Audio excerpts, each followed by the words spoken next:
everyone, it's Mara Allard of Wind, Water, and Wisdom, and it's Monday, and it's the day that I pick a card, an overall theme for the week, and then I'll let you pick your own card for your own personal theme for the week.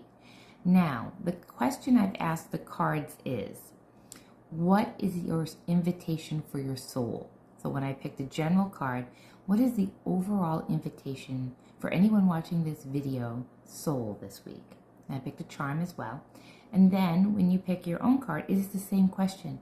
What is your soul wanting this week? What is the invitation for you to look at around your soul? Not your brain, your soul. Okay, so the first card, the deck I'm using, which I don't think I've ever used on here, or I haven't in a long time, is the Wanderer's Tarot. This is by Casey Zavala, and this is the deck I was drawn to this morning. So the cards will look a little different. This is the card for the overall week. Your soul's invitation is the Wanderer of Feathers. Feathers would be wands in the traditional tarot. So this is a different tarot. So this would be the wands, but feathers. So the Wanderer of Feathers. The Wanderer of Feathers, as you can see, is literally in a yoga pose or surrounded by feathers or a meditation pose. Just a very stillness about the energy of this card when I look at it, contemplate it.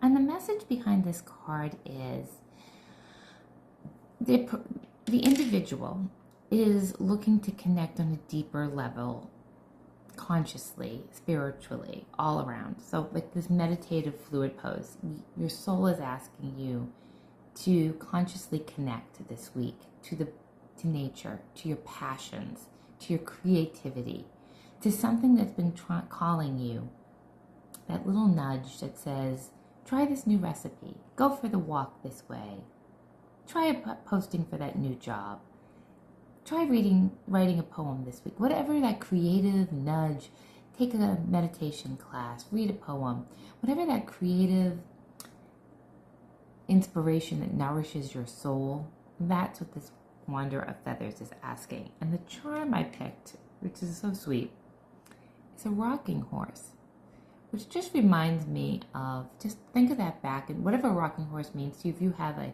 connection to a rocking horse, then take that meaning. But if you don't, when I think of a rocking horse, I think of a little child rocking back and forth, and that calming, that meditation, that calming place as a child rocks into a rhythm. Just as meditation or our connection with spirit is a rhythm.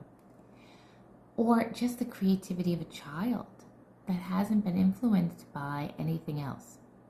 That's what I think of when I think of a rocking horse. But if you have a connection to a rocking horse, use your own connection. But again, your soul's invitation for the week is to really stand in that stillness, that reflection point of what can you bring in? How can you connect to your creativity, to a passion, to nature, to bringing your body, your mind, and spirit into harmony? That's the question. That is your soul's calling this week. Okay, so let's pick some cards. Turn these over. Let me remember what goes with what.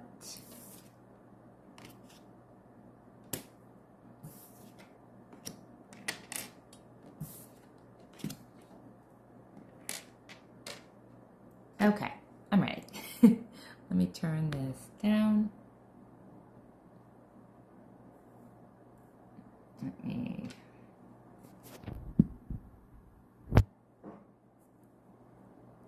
So these are the three cards. Don't look at the charms. They really aren't going to apply till you even know what the cards are. So how this works, if this is your first time, is you're going to really look at each card quickly, and the one that just pulls you a little bit more, or you just get that feeling that that's the one, pick that one. That is the one you want to go with.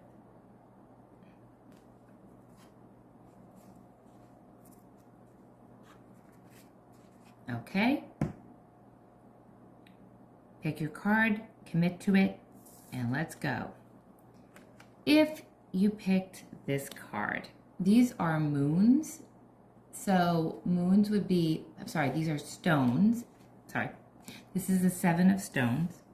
Seven of Stones would be Seven of Pentacles if you were looking at this in a traditional tarot deck. And this is saying that you're enjoying things are going well in your life. Things this week, your soul's invitation is to realize what the abundance that you have. Take note of it. Be grateful for it. Allow yourself to look at what you've built and you have. And then remember to share that. So if you have an abundance of time in your life right now, can you share that time with somebody else? That's what your soul's invitation.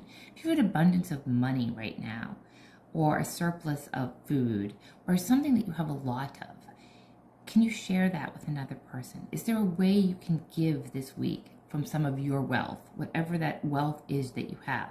You may have an abundant garden right now. Can you share that? That is what it's asking you. And the charm is this teapot. And it's a full teapot, like it's a teapot. It's not a cup of like coffee or tea. It's a teapot. And when you have a teapot, you have usually can share your couple of cups of tea. Have some people over for a tea party. When I think of a teapot, I think of a tea party and sharing your tea with others. So if you have, again, a connection to a teapot, then that's fine. But that is this one for the, I'm thinking that's what teapot means to me, is sharing, communal, a tea party, sharing your goods. Okay, if you put the middle card, this is the Wheel of Fortune. Okay. What's the card? The Wheel of Fortune. Okay, when you get the Wheel of Fortune, it's like, let go, and expect good fortune. But good fortune comes in different ways, and the wheel is always turning. So when you think of good fortune, it's a reminder that things happen for a reason. So when you get this card, things happen for a reason. Whether you're getting promoted or demoted, the universe is acting in your behalf. Stop and let go of the rationalization of that, and realize that everything is a gift working out for you. This is a card, when I see this card, I think of release, control, and surrender. To let the universe, give the universe permission to know and do what's right. So say you've been working for a promotion and you get denied it. There's probably always a bigger something in play. There's something in play that is blocking you. There's a reason for this. If you get promoted, there's a reason for that as well. So this is a week that's saying, if it doesn't seem rational what's happening, just try to believe that it's working out for your best, that the universe knows what's better for you sometimes than we know for ourselves. We might think we really want to do the thing, and I know that this is really where my life right now. There's something I really want to do. I'm kind of obsessed about it. And I know that the universe will either open the doors for me for that to happen, or they're going to close them. And if they're closed, then I need to realize that that is not the direction I need to go at this point. And it knows better than me that the next thing coming down the pike is what is going to be better for me. So this is basically the card to say, whatever is happening, embrace it as good fortune. Whether it is, an aspect of your life, like how can this be good?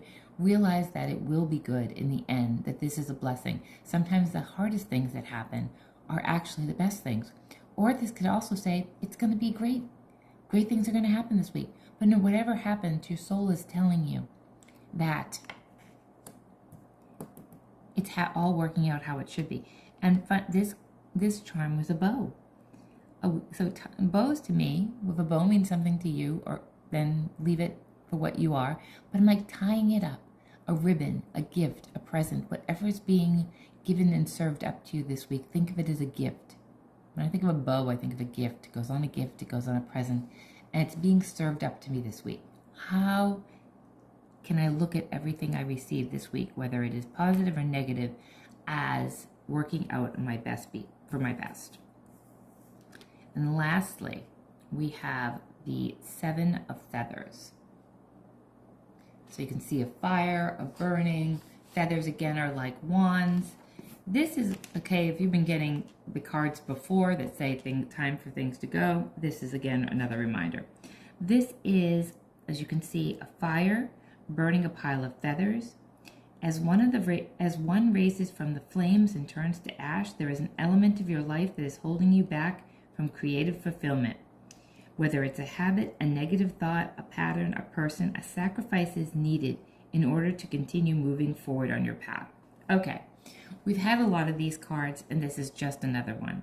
What is the vice, the habit, the situation that you need to let go of? We've said this, I feel like I've said this ad nauseum, but you can't. And again, I know this feeling all too well. Is it's hard, it's difficult, because this is usually very familiar, it's comforting, it's nurturing, and in leaving it, it's not going to be easy, but you know the gig is up. That's what I used to always say. When I stopped drinking, I said the gig is up. It's run its course. I was not happy about it, but I let it go. This could be, this could be a habit, a friendship, a relationship, a person, a house, a job, anything in your life that has expired and needs to be composted. And interesting, this charm that I picked to go with this is the spider web. What is trapped in that web? Stuck. The spider. I'm not thinking as this is spinning and being creative. I'm thinking of the web that traps its flies, and they get stuck in there. The insects that the web traps. What habit, what vice, what individual, what situation is stuck in your web and needs to go? It needs to be free. All of these symbols really spoke to me with these cards this week. Okay. So have a great week. Pay attention to what your soul wants. And I will see you on Wednesday.